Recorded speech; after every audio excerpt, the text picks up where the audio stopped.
Well, welcome back to Road Less Travelled, a podcast by Applewood Distillery, where we interview people from around Australia and the world who are pushing the boundaries in their given field. And I tell you what, today we actually have one of my favourite people who has covered so much of our industry, it's not even funny.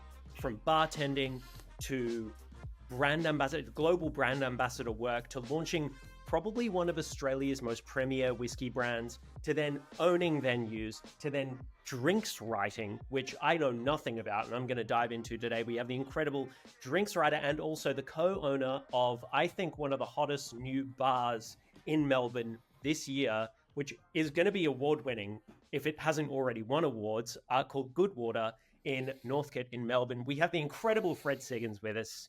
Fred, how you doing, man? You doing well? I'm well, mate. Thanks for having me. Dude, it's my pleasure. Like, you have probably one of, like, when I think of people with sick careers in the drinks industry, you are definitely like at least top three on the list in terms of Australians who have a pretty freaking insane career when you like read down the CV. Like, how did that even begin? Like, where did this all start for you? I wish my bank account reflected that. That's what I get for being a small business owner, amongst other things. 100%, man. But thank you. That's very flattering. I suppose to go back to the very start, I started cooking professionally when I was 16. To pay off my portion of the phone bill, because I had a long distance girlfriend at the time. I'm talking about in the 1990s when you actually had to like pay a different rate to make long distance phone calls from state to state. This is in the US. Ended up, cooking my way through the last couple of years of high school, and I cooked my way through uni as well after high school, because I needed the money. So all the way through uni, I was working nights and weekends, and during the holiday, I was working in kitchens. So that's kind of where it all started. But, you know, going way back earlier than that, I guess, now being in my 40s and kind of reflecting on a life in hospitality, I looked back and I was like, I was always fucked. I was always destined for it. You know what I mean? Like, yeah, I was obsessed with food when I was a kid. I started, baking cookies and stuff like that with my mum when I was probably like 3 or 4 years old, and just love those memories. And then I started cooking. For a while, it was just me and my dad in the house, sort of single dad vibes. And he taught me how to cook, sort of just dinners for the family. So just for the two of us, so that I could sort of take the load off a little bit. And I was a latchkey kid, and so I would just come home and cook for myself from the age of sort of 9. Always loved going out to eat. Was having little tastes of wine at the dinner table from when I was kind of 4 or 5 years old. And so, yeah, looking back on it now in middle age, I suppose, I think I was always destined to do something related to sort of food and drink and hospitality. Yeah, is that what you like? Because you said you went to university. Did you go to uni for like food science, or did you go to uni for something completely different? Did you have like similar to me? Did you have like other hopes and dreams, and then you kind of fell into hospitality because you found it was kind of this underlying passion, which maybe you didn't really like explore further, or were you like, as you said before, you were fucked from the beginning? You were like, hey man, I got to do this. I got to get into hospitality. Like, how did that actually materialize for you? Yeah, I didn't really have that kind of epiphany, that moment, until I was really in my late 20s, early 30s, I guess. I wanted to save the world, Henry. I studied international politics and economics at university. I wanted to be a diplomat or work in, not for profit. Still have great friends in that industry who are, human rights lawyers and work in child soldier repatriation and amazing things like that. These people are absolute heroes of mine, people who are journalists. Uh, two of my many parents were journalists as well, and I was always really proud of the work that they did. So I guess that's kind of then that ended up relating more to my career as a drinks writer down the track. But it turns out to be a good writer, you need something to say, and so my career in hospitality has eventually, after a very meandering path, you know, sort of led me back around to something that's a little bit more appropriate to what I actually studied. Not that I'm writing about, you know, wars and economics and stuff like that, but it's some of that training in research and writing has been very helpful in my career as a drinks writer. But after a career in hospitality, I now have something to write about. Yeah, 100%. Now, did you said you started cooking in America? Mm-hmm. Were you like, how long did you live in the States for? Were you born in the US? No, I was born. Totally skipped over that. I was born here in Melbourne. Moved to the States when I was 13, so I did high school and uni over there, and then a couple of years after uni, and came back to Melbourne in my mid-20s. So I was there for about 11 years altogether. Yeah, but they were pretty formative years doing, you know, high school and uni over there. Yeah, holy shit. How did that inform like your cooking once you came to Australia? Like, did you, and like also how did you then get into bars? Like actual, like the bartending and the liquid side of things once you'd come back to Australia? Well, I mean, it's obviously, yeah, it's informed a huge amount of my my cookery in terms of the way that I approach food. I love American food and I love the diversity of American food. I think it's one of those things that people are in Australia only just sort of starting to understand, that American food is almost like saying European food. You know what I mean? You go to Texas, it's completely different than New York, completely different than California, completely different than anywhere. Anywhere you go, you cross some state borders, and there are obviously certain things that are common. You're always going to find a hamburger and a milkshake, but people have different names for things, different ingredients, hugely different cultural influences. So that's been something that I was really lucky to learn in the US, working in kitchens there, and something that I've always been excited to show Australians through projects like the Kodiak Club and Goodwater. But I started bartending, I suppose, after I came back to Australia. I was working more in the kind of health and human services field, like with my degree, for a while. And then I went traveling, did some backpacking, came back, didn't have any money, didn't have a job, and kind of fell back into cooking, because it is one of those things that you can just rock up in any city in the world, really, and have a job in a kitchen within 20 minutes. And that's kind of what I needed to do.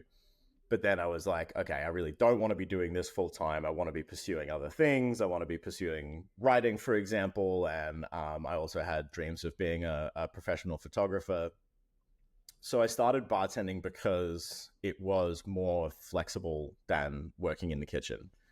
True. And also sort of less, I don't know, it felt less emotionally intense to me. Felt more like the kind of job that you could just sort of walk away from. You know, you could do like a few shifts a week behind a bar during the busy periods and then kind of walk away from it, as opposed to being a chef, which is like, that's 50 hours a week minimum on the grind, you know, 12-hour days. You don't really have time to focus on anything else. And the lifestyle of being a chef was also starting to grind me down. You know, I was drinking too much. I was messing around with other stuff too much, and didn't really kind of like the person that I was. Okay. So yeah, bartending kind of was a way for me to break out of that cycle. And the day I set foot behind the bar, I was like, oh, here we go. This is me. Yeah. Like, this is awesome. You know, yeah. Not only do I get to make put the flavors together and use all of that training that I had from the kitchen, but then I also get to talk to people and tell them stories and entertain them. And, you know, I think like yourself, I've always been a talker. I've always enjoyed a bit of banter and a bit of conversation, and making personal connections. And that's not really something that you get the option to do in the kitchen. You know, I always say, like, a good kitchen is a quiet kitchen. When you walk into a kitchen and the only thing you hear is pan sizzling, then you know that they're head down, ass up, they're doing a good job. Whereas in the bar, it's all about entertaining people, hosting people. And I was also at that point introduced to the magnificent world of flavor that you can get out of a bottle, both from, you know, different wines, different beers, and then experiencing all of the craziness that you can find on a back bar. So yeah, really, really fell in love with it straight away. Yeah. And from the prism of cooking, you know, you're honing your palate over so many years of cooking in kitchens. You've then come to the back bar and like you're actually looking at spirits for the first time. Like I'll get into your whiskey expertise in a second because it is massive. But what was there initially like a spirit that like rocked your world? Or was that whiskey as like one of the first spirits that was like, oh, because like, for example, I remember coming up through bartending and being introduced to spirits in a way that wasn't binge drinking. Yeah. So instead of doing shots in the backyard, I was actually like savoring spirit. And there were a few, like I can still remember there are these experiences which completely were these massive paradigm shifts for me. Did you have that kind of introduction to spirits, like as you said, with the beauty that was on the back bar? Or was that something that you kind of warmed into and then learned the stories and then it just became really interesting? Like what was your introduction to spirits? And was there a moment which just like was an aha moment for you? Yeah, I mean, I was really lucky in terms of my first bar job. I think I was like 26 or 27 years old when I first started working behind the bar. But it was at a French fine dining restaurant in Brisbane that is no longer there. It was called Belle Epoque. And a friend of mine who I had worked with in it, like back when I was in the kitchen, she was front of house. She sort of gave me a crack because she knew me and knew that I was sort of professional enough to figure it out. She was the bar manager at that place. And so she hired me as a bartender and then proceeded to quit like 2 weeks later. Great. So I ended up sort of by myself behind this bar, which was stocked with an amazing wine list and all these amazing spirits from France and great whiskeys and everything. And you know, it was a restaurant, so like the bar was pretty quiet a lot of the time. And so I basically just taught myself how to make cocktails and what everything was on the back bar through just sort of tasting and reading and experimenting. And you know, met a couple of other great sort of newbie bartenders like Crystal Hart, who was working up in Brisbane at the time, and we sort of taught ourselves about this stuff, but just sort of standing there behind this bar. And the bar was huge, like this massive back bar. And so there's a couple of things that I remember tasting and just going, what the fuck is this? Like, this is amazing, you know? And one of them was something called an eau de vie de Marc de Gewürztraminer, which is like, you know, a brandy, an unaged brandy made from Gewürztraminer grape must. And, you know, I'd had Gewürztraminer wine before and had no idea that people were making brandies out of the grape must left over. I'd never really tried a grappa before or anything like that. And I was just like, what? Why is, like, how have I never heard of this? How has nobody else ever heard of this? Like, it's such a random, weird thing to have. But I remember tasting that and going, okay, there's a lot more to this booze thing than I kind of previously thought. Again, getting to taste some amazing wines, you know, vintage champagnes and you know, vintage French stuff was super cool. You know, just like pinching the leftovers from bottles that I had decanted from tables and stuff like that. But then the whiskey thing, it was a 1966 Glen Grant that was a Gordon and MacPhail bottling, and that was the first time that for single malt Scotch in particular, I was just like, oh, what? Yeah. And that was really kind of what started me on my journey with single malt in particular. And then, you know, did a couple of great Diageo trainings. You know, at that point, Diageo was kind of rolling out the sort of regional trainings, and they had the portfolio to be like, okay, this is a Speyside, this is an Islay, this is a Lowland whiskey. And again, kind of hearing that story, and it was the story that was interesting to me more than anything, you know, because it was a story that I found really engaging and fun. You know, always been a history nerd, and I've always liked kind of getting behind the curtain of things and figuring out the why. And so it started me on this kind of lifelong journey of trying to figure out why different whiskeys taste the way that they do. And that's kind of a really enjoyable, never-ending pursuit because there's always more whiskey to be drank. Yeah, 100%. And so what then was your transition from being in Brisbane? Did you come back down to Melbourne after a bit of time in Brisbane? Yeah. So I worked at that job for a couple of years, and then I moved back to Melbourne and got a job at the Kodiak Club. And it was kind of funny because it was a similar thing. Like Sarah Miller, my good friend Sarah Miller, and Dane Botfield, wonderful. So Sarah's from Canada, Dane is from Massachusetts. God rest his soul. He left us too early. And they were both just like covered in tattoos, like heavy metal kids. And I was like, oh, this is my people's.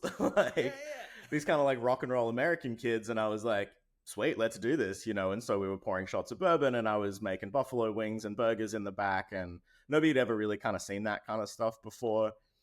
Shady Pines was only just opening up in Sydney. So yeah, we were really kind of part of that first wave of people being interested in American bar culture, drinking culture. And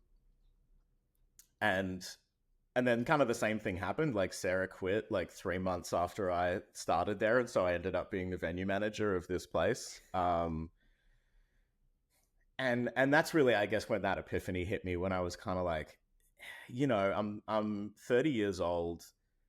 I've been working in hospitality for 15 years at this point. People are really enjoying the food and drinks that I'm putting out. I'm really enjoying the whole process of it. I'm not going to get a job with the fucking UN at this point. Like, I think I'm a bartender, like, so let me just lean into that, and that's when I really started going, okay, I'm going to take this hospitality thing seriously. And then it started to take me seriously. So yeah. Holy crap. And so from Kodiak Club, where did you work before you then, like, obviously hit? Well, no, sorry, I won't say hit the big time. That's such a condescending thing to say. Sorry, that's not what I mean. What I mean is, I'm still waiting to hit the big time, Henry. Don't worry. What do you mean? What are you talking about? So, in terms of you're at the Kodiak Club, you worked through several different Melbourne bars, right? No, not several. Just Kodiak and then Black Pearl. Oh, true, 100%. Yeah. And then is that when you moved to Sullivan's Cove?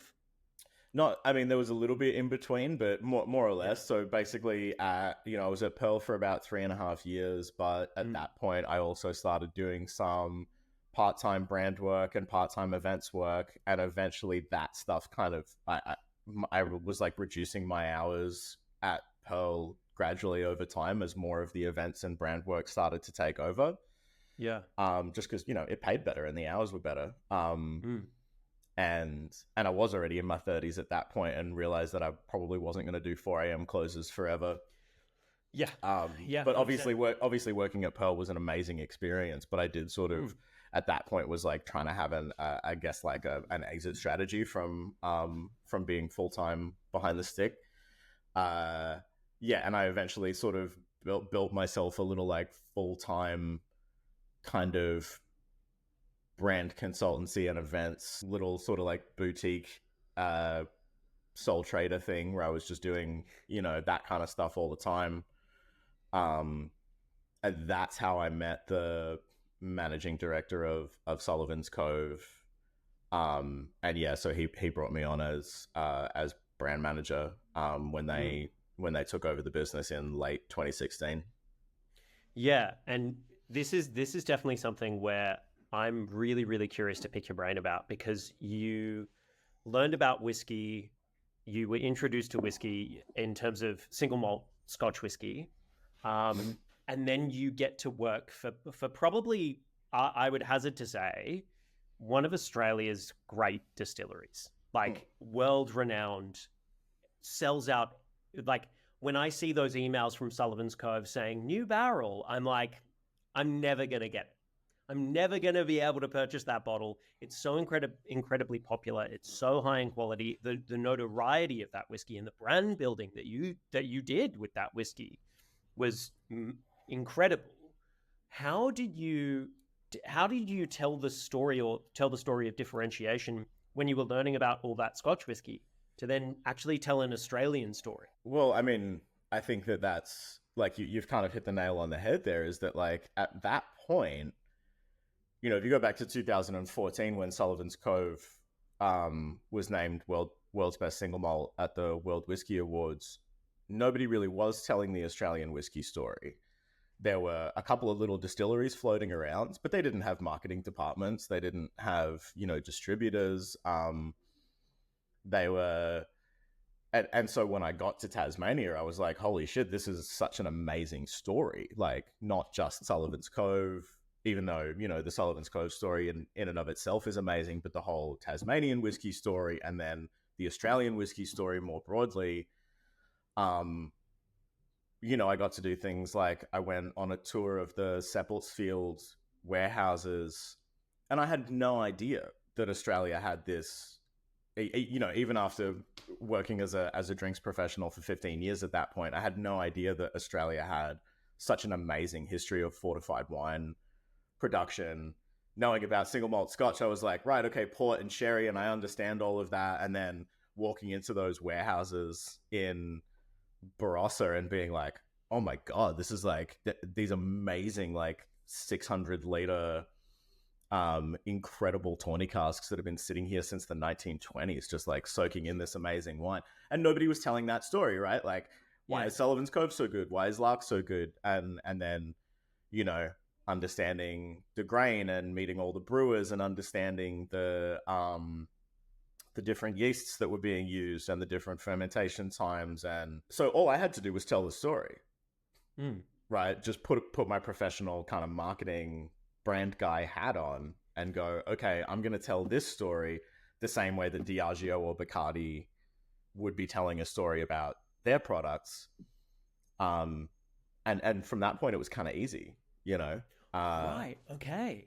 At least to me, right? Like, as somebody who worked as a bartender and have then worked on the brand side, was like, what we do is we tell stories to people, right? And like, we try to engage them in what's happening with a brand and then put the liquid in front of them and have that do the talking for itself. So yeah, that's what I did with Sullivan's Cove, really, is I was just like, this is a brilliant story and I want to tell it to people. But I guess the other thing is that, in Australian spirits in general, certainly at that point, we're talking about, 10 years ago now, it was this very sort of like, oh yeah, just a couple of blokes in a shed, like doing our best, making some booze. And I was like, yeah, but that's a $300 bottle of whiskey. Like, yeah. So what I tried to do was to elevate the brand identity to match the price that was on the bottle and to match the quality of the liquid that was in the bottle, because I had every sort of confidence that Sullivan's Cove actually is not overpriced, that it matches, the production process and the quality of the liquid matches the price tag, but the brand identity didn't match the price tag. So just getting like nicer labels, nicer boxes, a better website, better photography, fixing up the cellar door so that it actually looked like a hospitality experience, hiring hospitality professionals to work in the cellar door so that they were able to tell that story in a welcoming and engaging way. Engaging with media and engaging with other brands, doing collaborations with people like BMW and Tissot watches and other sort of artisan makers of things like, leather goods and food, and trying to, I guess, really kind of match the brand identity of Sullivan's Cove to the quality of the liquid that was in the bottle. Yeah. And did you find a particular difference in terms of telling that story to Australians versus the rest of the world? Was there a particular way which Australians interpreted the story that was fundamentally different to how people in other countries interpreted the story of Australian whiskey? Yeah, absolutely. I found it much easier to tell the story to Australians because I was telling them something about themselves that they didn't know. Yeah. Right. And, most Aussies are patriotic enough that to like when you tell them that we are doing something that's really amazing and world class that they didn't know about, that's pretty exciting, right?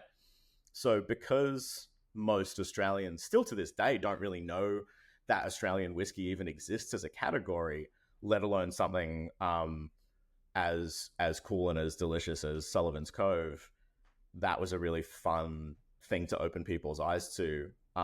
Internationally, it really only worked with the proper whiskey nerds, like people who had drank through everything else and then were like, oh cool, I'm interested in this because I haven't tried it before and it's a new story. But your average punter in the States or in Europe, or even your average whiskey lover, is not really going to be that interested in a $600 bottle of Australian whiskey. But that's why it's really great that we've got people like Starwood and Archie Rose and the Gospel going out there and telling that story with a reasonably priced bottle, because that's the way to get those folks interested. But I did really have a lot of fun talking to people like Maison de Whiskey in France, and to the K&L guys in California, and the Astor Wine guys in New York, the people who were like really, really at that kind of tippy top of global whiskey. They were certainly keen. It just, something like that's not really a great way to. Sullivan's Cove isn't the way you want to introduce your average punter to Australian whiskey, because no, it's like saying, welcome to cognac, here's some Louis Trey. Exactly. And it's like, oh great, well, it's something I will have to remortgage my house to own. That's terrific. Exactly. It's not the easiest point of entry for most people. So from there, you were able to like travel the world again, work with people overseas, and you got to see how everyone else is viewing drinks. And obviously you've, had a massive experience being outside of Australia when you were younger as well. How did your time overseas then start to inform, after you left Sullivan's Cove, how did that really start to inform your drinks writing and your particular perspective on drinks, hospitality, and bars? Because I'm sure, and what I've seen from your writing, which is sensational, by the way, and you should read every single article that Fred writes, by the way. Thank you. Yeah, it definitely strikes me very differently to other drinks journalists in Australia who maybe write it from an Australian perspective, if that makes sense. Like, how do you actually see your own voice in the drinks writing industry? It's a big question, but I'm really curious. Yeah, it is a big question. I think that, look, first and foremost, I've always wanted to be consumer facing in terms of the way that I write about drinks, and that is potentially from a professional point of view, it kind of actually just gives me more people to write for, which is good, right? Because there are more people who are not drinks professionals than people who are drinks professionals, so it broadens my audience, which gives me more kind of professional opportunity. But I also think it's the influence of my mother as a career journalist I think has been important with that as well, because she always said, the job of a journalist is to be an expert in a different thing every day, and to take the really complex things that are happening in the world and translate them in a way that somebody with a 5th grade education can pick up a newspaper and try to understand, what's happening in the world. And so that's always the approach that I've taken. Like, you and me can sit here and nerd out about, worm tubs and botanicals and whatever else. But like, does that help somebody who is, an accountant or a school teacher and just wants to like pick up a magazine and read something interesting? And I'm incredibly proud of what the Australian drinks industry is doing. And I want more people to know about it. And I want more people to be buying Australian spirits. And I figure, the best way of doing that is to tell them those fun stories in a way that they're going to find engaging and interesting, and that makes sense for their own lives, rather than me trying to kind of, force the nerdy stuff down their throat. But I think that, from the international perspective, has a lot to do with the fact that I write for international publications and international audiences. So I have to have that. And so that, I think being a sort of like bicultural person makes that a bit easier, because I go to the US and I see what they're doing, and I come back to Australia and I see how the two things are related to each other and try to figure out what we're doing here that is going to be interesting to an American audience. Because if it's not, then my publishers, my editors are just not going to be interested in the story, right? Yeah. Yeah. So it kind of forces me to, if I want to keep writing for people like Punch, it forces me to do that and to look at it through that lens. And again, I think that's a good thing because it helps with that goal of telling stories that hopefully everyone is gonna find interesting, sort of regardless of where they're from or what they like to drink. Yeah. And so approaching it from that perspective, we've had I think this year's been a particularly challenging year for hospitality in general, from pressures financially to cultural pressures as well. Like, how have you seen this year kind of unfold, not only for Australian drinks industry, but also industry overseas? And where do you see us going in the next 12 months? Like, what's your prediction from your perspective as a drinks writer within our industry? And what have those challenges been on your end? And also, where do you see us going? Yeah, you're right. It has been a tough year. And I think that, yeah, certainly from an economic point of view, we've seen venues close, we've seen distilleries close, we've seen a lot of breweries close, which is sad.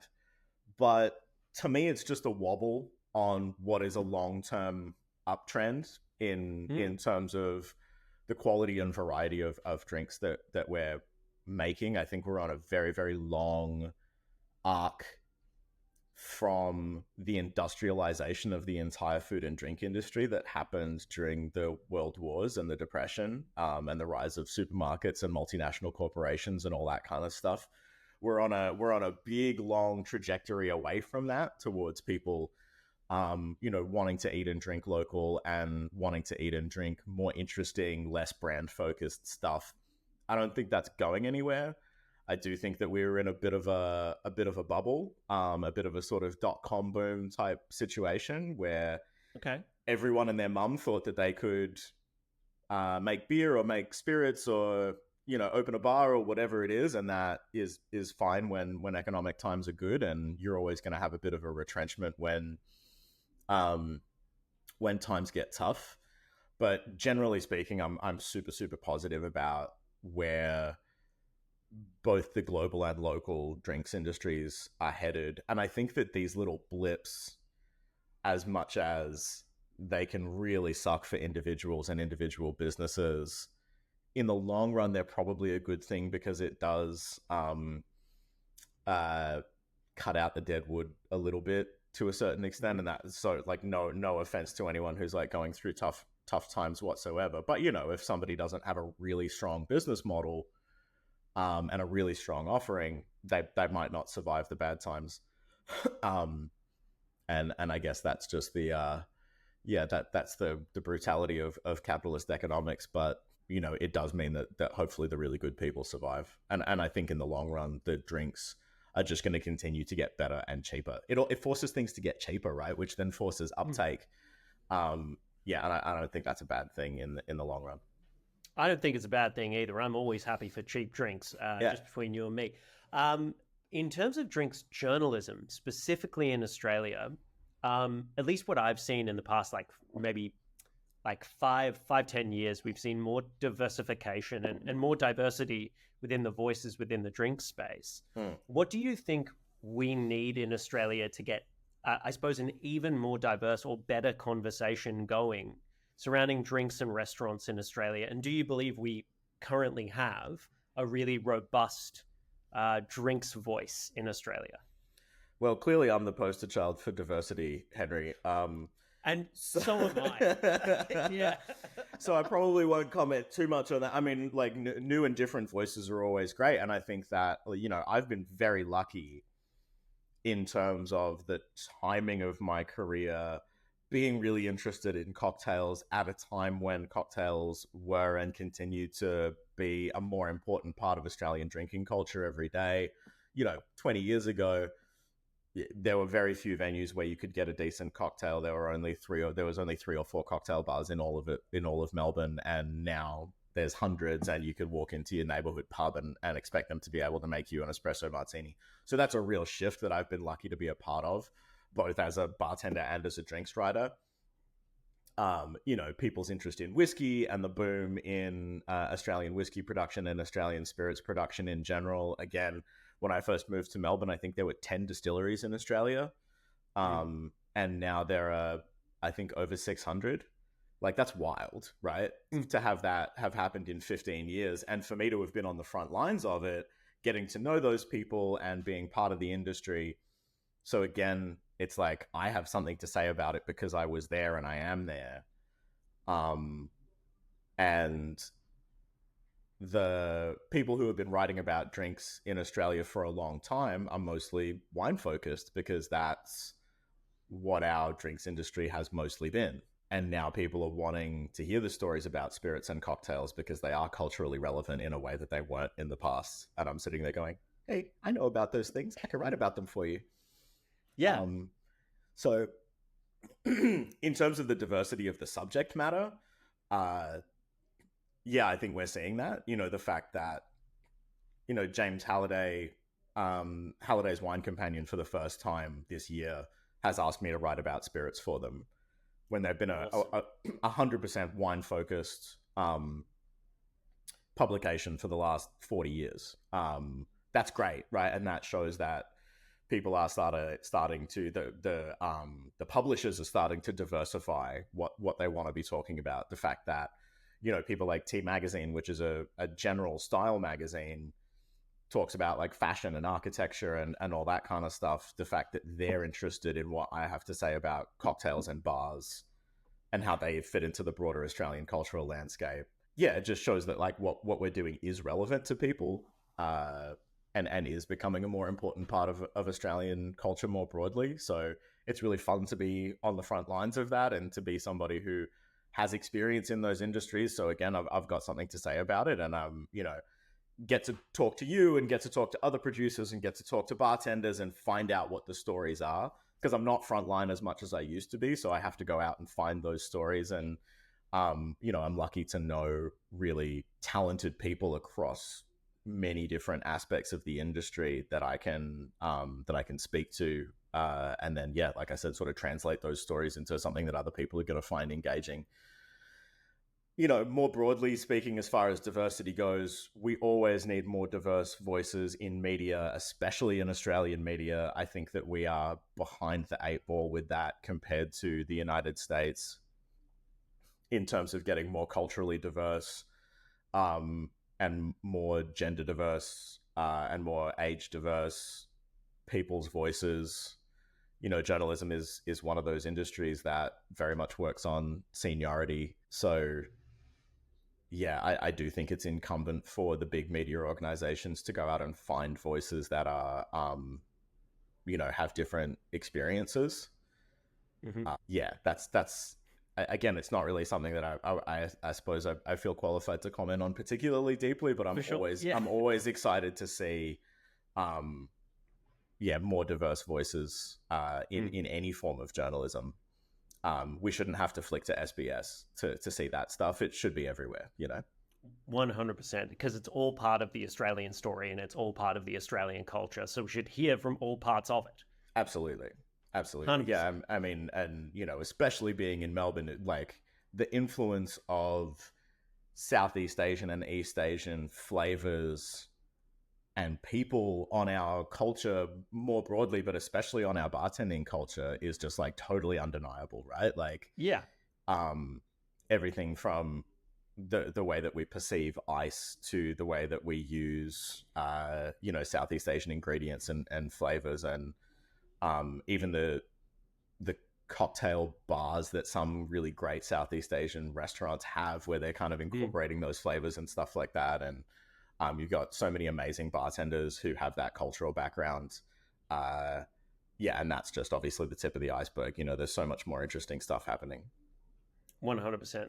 Now, in addition to being a fabulous drinks writer, you have a huge amount of experience in being a judge, in being a spirits judge across multiple different shows, multiple different awards. You've been a spirits judge now for what?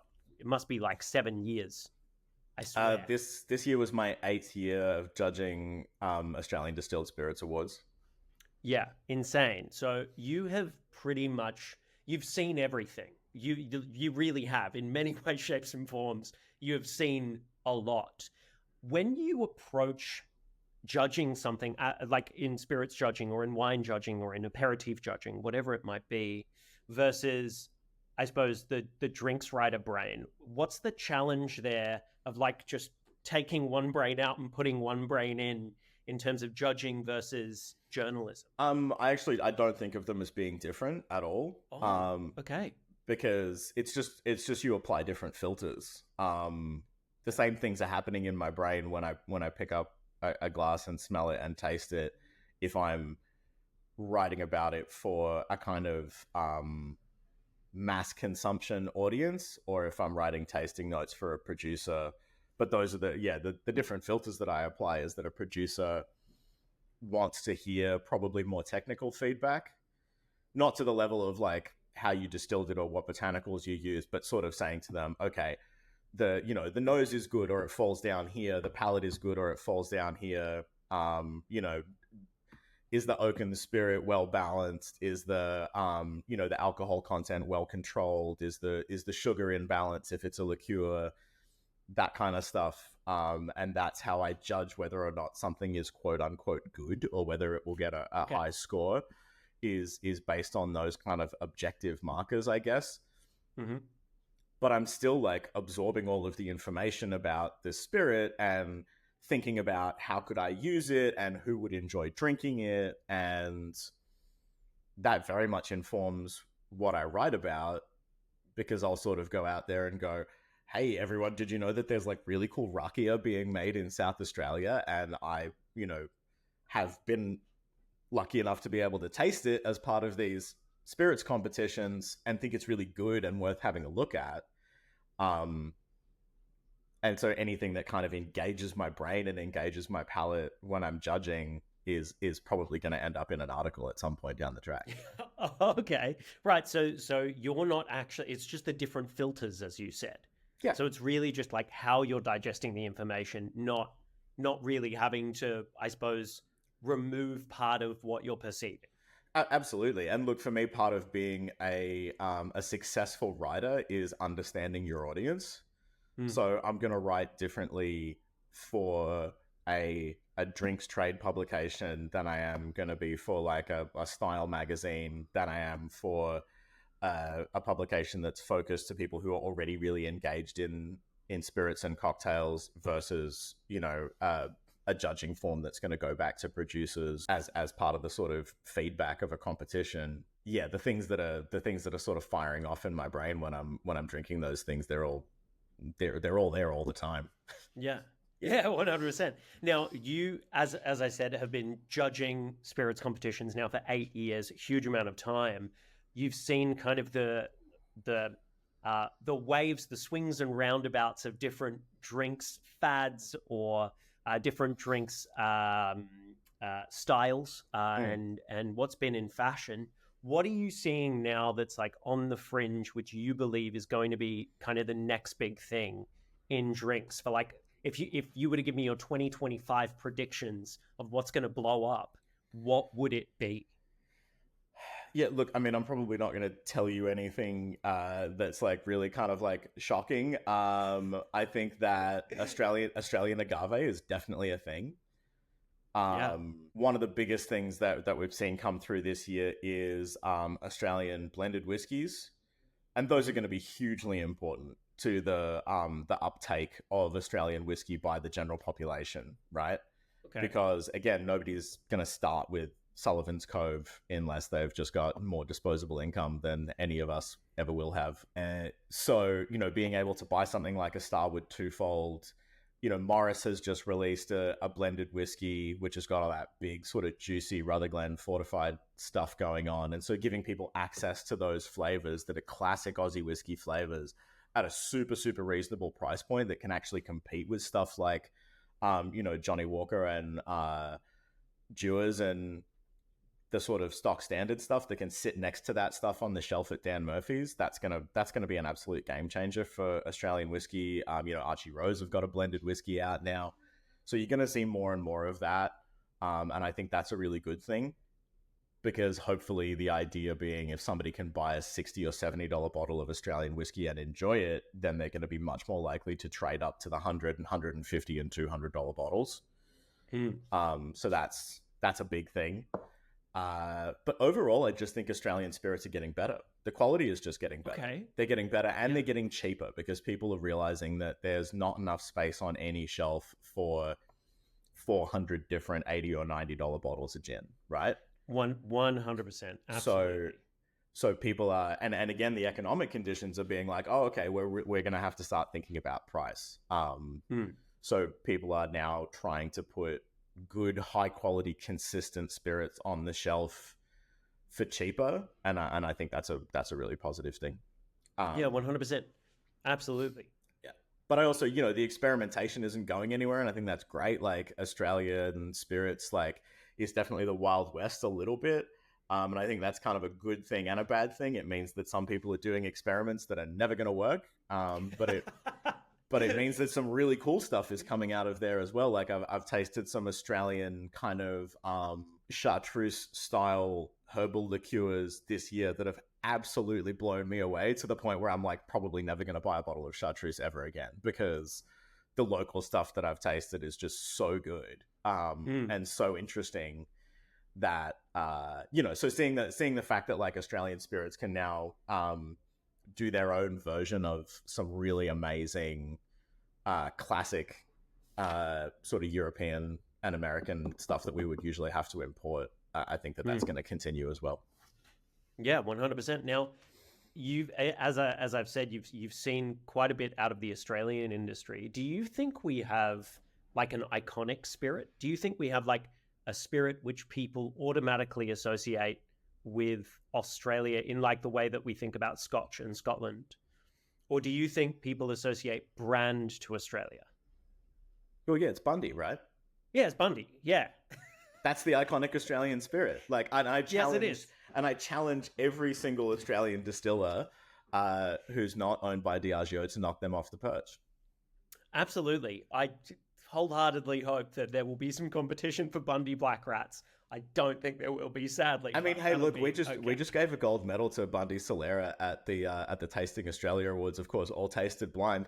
It's bloody delicious. You know what I mean? Like, great. They're actually making some really good stuff up there, and I got no problem with people continuing to drink Bundy. I just is there going to be an iconic Australian spirit? Probably not, because unless we are able to, I think it's a tough one, because there's with something like Australian Shiraz or Australian Pale Ale, you're talking about a direct relationship between climactic conditions and natural products, and then the way that we approach them, the way that we make them, the way that we bottle them, the way that we drink them. And I think that we're just too young as a spirits industry to have developed that. If you look at what happened in Scotland or Canada or the United States in terms of how they approach producing whiskey, it was all over the shop 200 years ago. And slowly over time, people started to come to expect a particular style from a particular place. And there were all sorts of kind of economic and cultural factors that started to kind of narrow the band of styles that coming out of Kentucky or Speyside or whatever. Almost in the same way that over a very long period of time, people kind of expect a particular style of wine to come out of an associated region. But it takes longer with spirits because terroir is less important. I guess I just hope that we can get back to a point where Aussies are really happy to drink Aussie spirits in the same way that we're happy to drink Aussie wine and Aussie beer. That there's enough quality and at a good enough price, and there's enough diversity so that people don't necessarily think of Tanqueray and Johnny Walker as being the sort of gold standard, that they look at Never Never and Archie Rose instead and go like, these are the ones that I'm. Yeah, 100%. Do you think that government has a role to play then with something like excise, or do you feel like the industry will have to rise in spite of the government as opposed to in tandem with? How much time do you have? We I told got time. I told you I have a degree in international politics and economics, so we could start talking about Australian government policy and the fact that we are taxing craft spirits producers more than we're taxing multinational primary resources companies is an absolute joke to me. I think the Australian government is addicted to tax revenue from things that are bad for Australians, like gambling. Right, the government makes a huge amount of tax revenue off of gambling, and we know that pokies should just be banned because they're awful. And we know that vulnerable people are losing their life savings to gambling addiction. Obviously, I'm not trying to claim any moral high ground here. I sell booze for a living, but it would be great if we had some rational excise. I would love to see Australian alcohol just be taxed at a per unit rate across the board, which would be pegged to just basic inflation.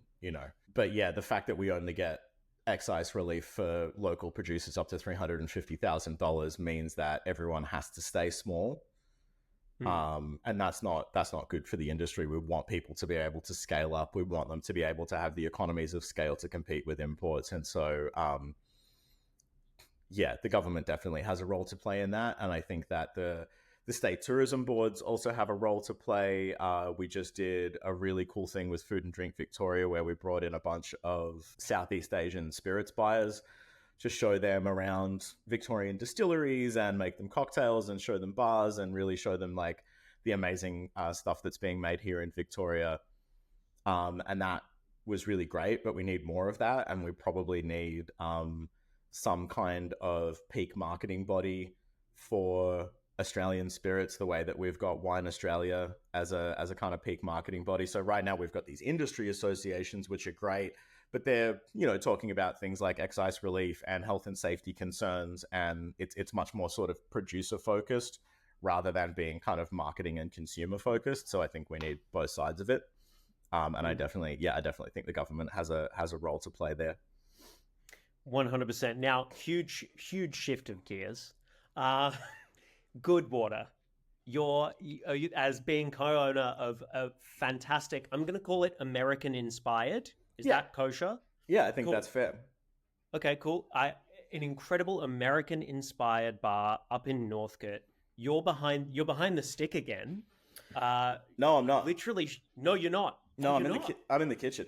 You're in the kitchen. Okay, my apologies. So you're in the kitchen, and we've kind of come full circle. You're behind the kitchen making great American food. And how has this evolved from when you were cooking in kitchens and you were 16, just seeing flavors go out the door, to now like deciding what you're going to put out again, but in a modern Australian context in 2024? How has that shifted for you? And do you still see the same kind of, I suppose, stylistic differences in different American cuisines coming through in what you're producing at Goodwater? Well, I mean, we've obviously had like quite a wide-ranging conversation in terms of the different stuff that I've seen and the different stuff that I've done, and I guess I've just tried to sort of take all of that and translate it into the food that I'm making at Goodwater in a way that hopefully other people are going to find engaging. I suppose the approach was we wanted to be American inspired, not American. So we still wanted to be like very much in and of Melbourne and in and of 2024. And, back when I started Kodiak, there were not a lot of places doing burgers and wings and barbecues and that type of stuff. And now there are heaps, right? And they're really good. Yeah. You got places like Bluebonnet and Bell's and, a million really good American style burger joints and, Fancy Hanks and all that kind of stuff. And even places like, Hats and Tats and Heartbreaker. So we didn't want to be like a honky tonk. We didn't want to be like an American dive bar. We thought like we've done that previously and other people are doing it really well. So we wanted to do something different. And so for me, like I mentioned earlier, like the diversity of American food is so amazing. And I think that Australians have still only been exposed to a pretty narrow band of what American food can be and what it is. And so I wanted to start taking some of those more interesting regional flavors maybe that people have heard of, but not necessarily experienced in a kind of bar environment, and translate them into a way that makes sense into a kind of classy neighborhood cocktail wine bar type of thing. So reducing the portion sizes, using higher quality ingredients, making things kind of appropriate for sharing, and then putting little sort of Melburnian twists on them, or just little kind of Fred twists, or Cara or Yao or Nate or whoever's in the kitchen with me going, what if we did this,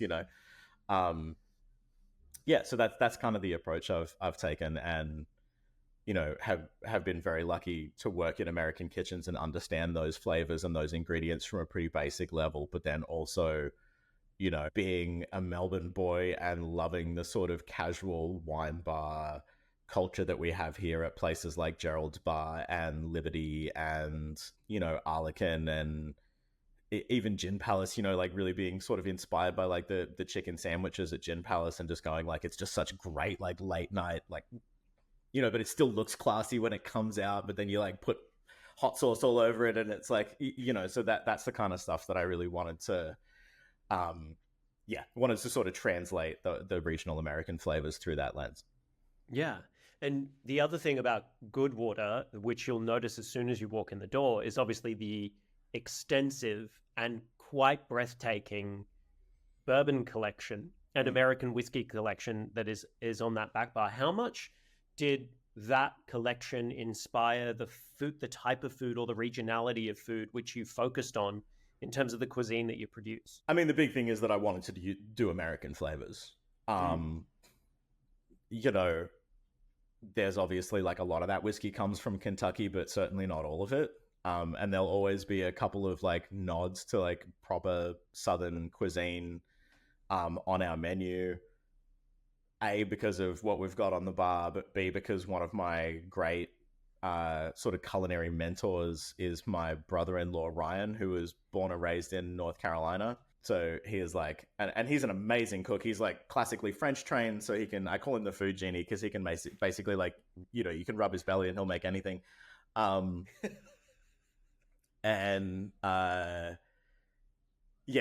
he's taught me a huge amount about Southern cooking, Southern cuisine. But again, Kentucky is only one very sort of specific part of the United States in terms of the food culture.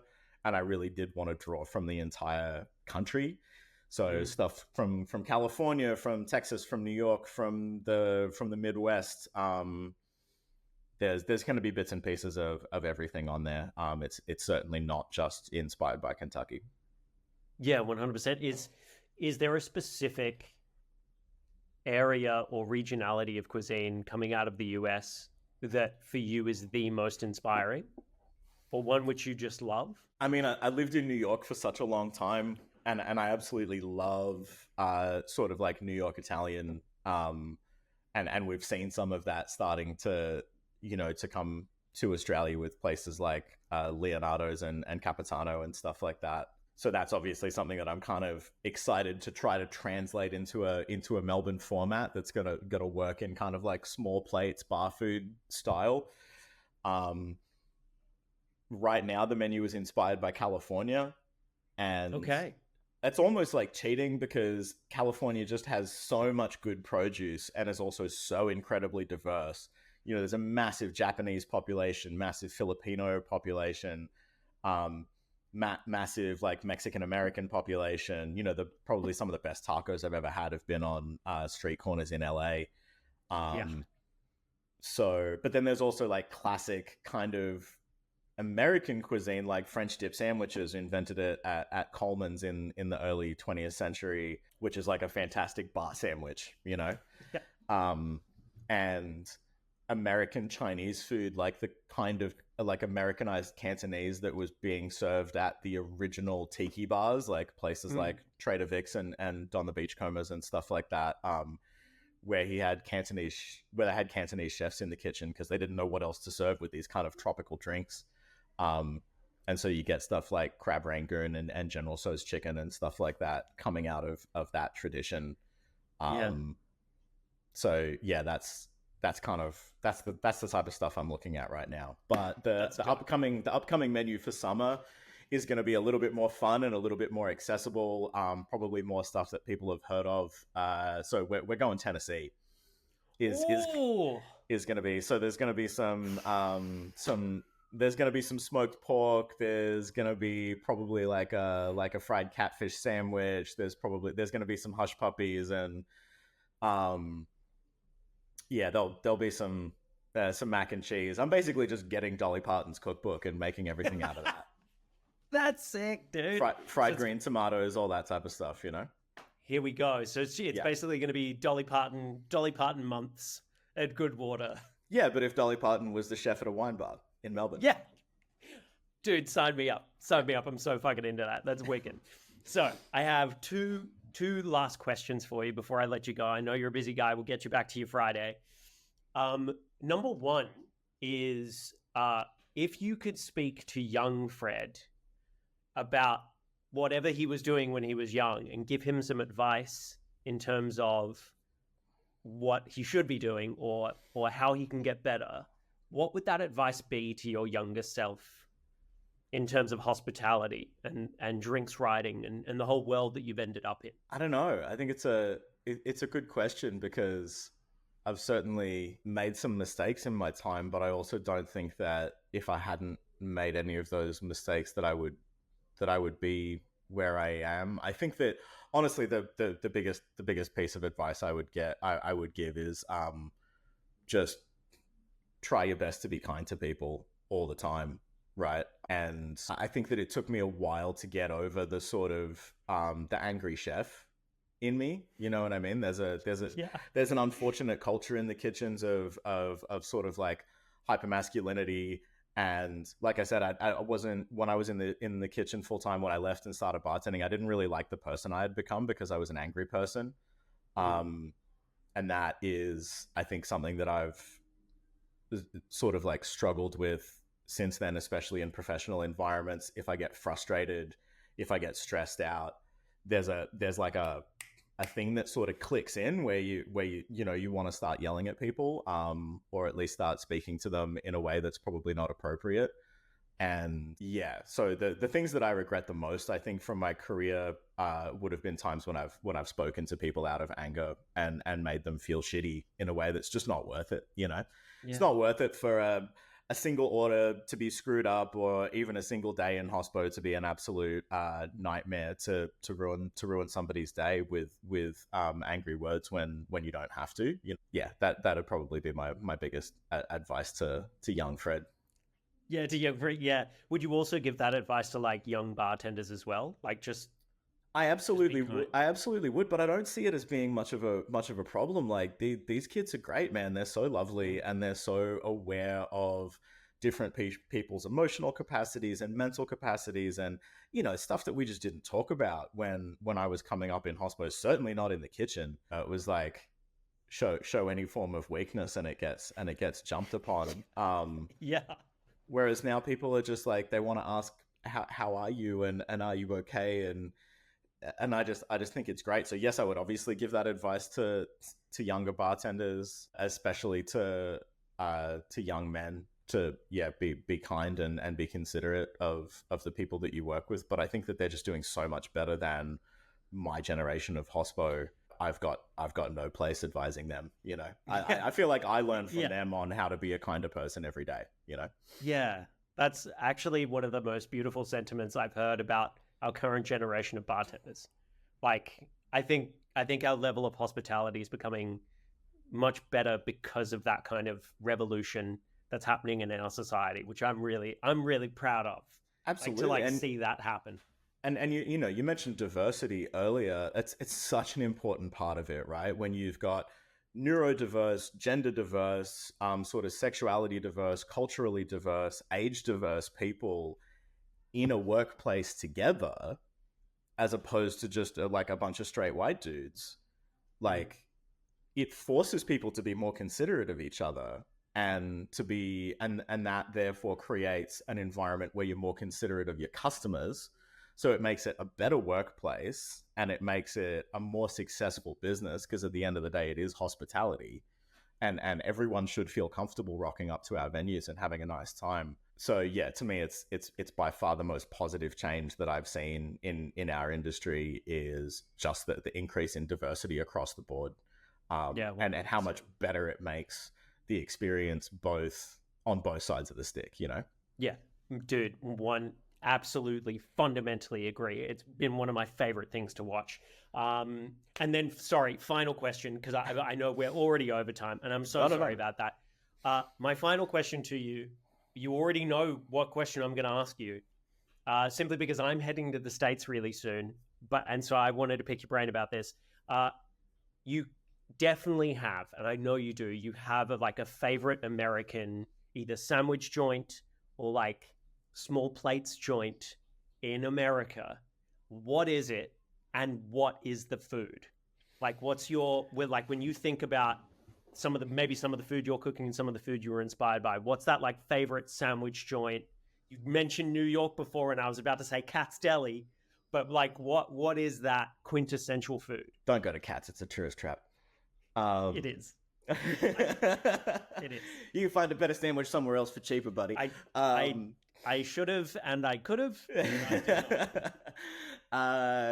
Look, for me, it's a big question. I'm such a huge fan of kind of regional American sandwiches. You'll always find me, trying to seek out, a roast beef bagel in New York, or a Cubano in Miami, or absolutely one of my favorite experiences is Coleman's in LA, where they claim to have invented the French dip, and it's this like super old school, like grotty kind of pub style place, and you can go and sit there at the bar and eat a French dip.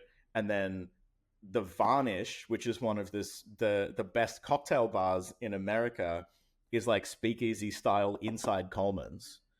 So you can sit at Coleman's and eat the French dip, and then go through the door into the Varnish and have like one of the best modern cocktails. So that's an awesome experience. But long story short, number one for me has got to be an oyster po' boy in New Orleans. An oyster po' boy. Yep. Fried oyster. Yeah, that sounds delicious. Yeah, it sounds really good. I'm on a diet at the moment, so talking about this food is really, really like causing me to salivate. Yeah, don't be on a diet when you're in the States, bud. It's not going to work out well for you. But yeah, like the sandwich culture of New Orleans is absolutely amazing. They've got the po' boys where you can get fried oysters is my favorite, but you can also get catfish, or you can get shrimp, or other bits and pieces. And then they also have this crazy Italian style sandwich called a muffaletta. Yes. Oh my God, muffaletta. So good. Oh my days. And it's the type of thing where you can eat a muffaletta sandwich for lunch and then go out drinking all night and like not need to eat again, because it's like so huge and filling. Yeah, it's like you don't just like lay a base for your stomach, you lay a foundation. Absolutely. I'm really hungry right now. But yeah, oyster po' boys are number one for me, especially because it's not really a thing that you can replicate in Australia, because they've got like cheap, pretty shitty oysters that are like, you kind of need to deep fry them. You don't want to eat them raw. Whereas here we only have like beautiful Coffin Bay oysters and Sydney Rock oysters and stuff like that, which like, if I tried to turn that into a fried oyster sandwich, it'd cost you $45. 100%. Whereas there you can get an oyster po' boy for like $6, and it's awesome. And so that's number one sandwich experience for me. Oyster po' boy. Here we go. Well, I'm going to try to find one when I'm over in the States. I'm not going to New Orleans, but I'm going to do my darndest to try to find one if I can. But Fred, thank you so much for your time today. I really, really appreciate it, dude. And if you want to go and support Fred, you can head down to Goodwater in Northgate and eat some of his delicious food. It's freaking amazing. Get yourself some bourbon while you're there and just enjoy your life. And the fact that incredible people like Fred and the team there have decided to open this and give this to us in the culture of Melbourne. Fred, thanks so much for your time, man. Mate, thank you for having me. My pleasure. I'll catch you later, man.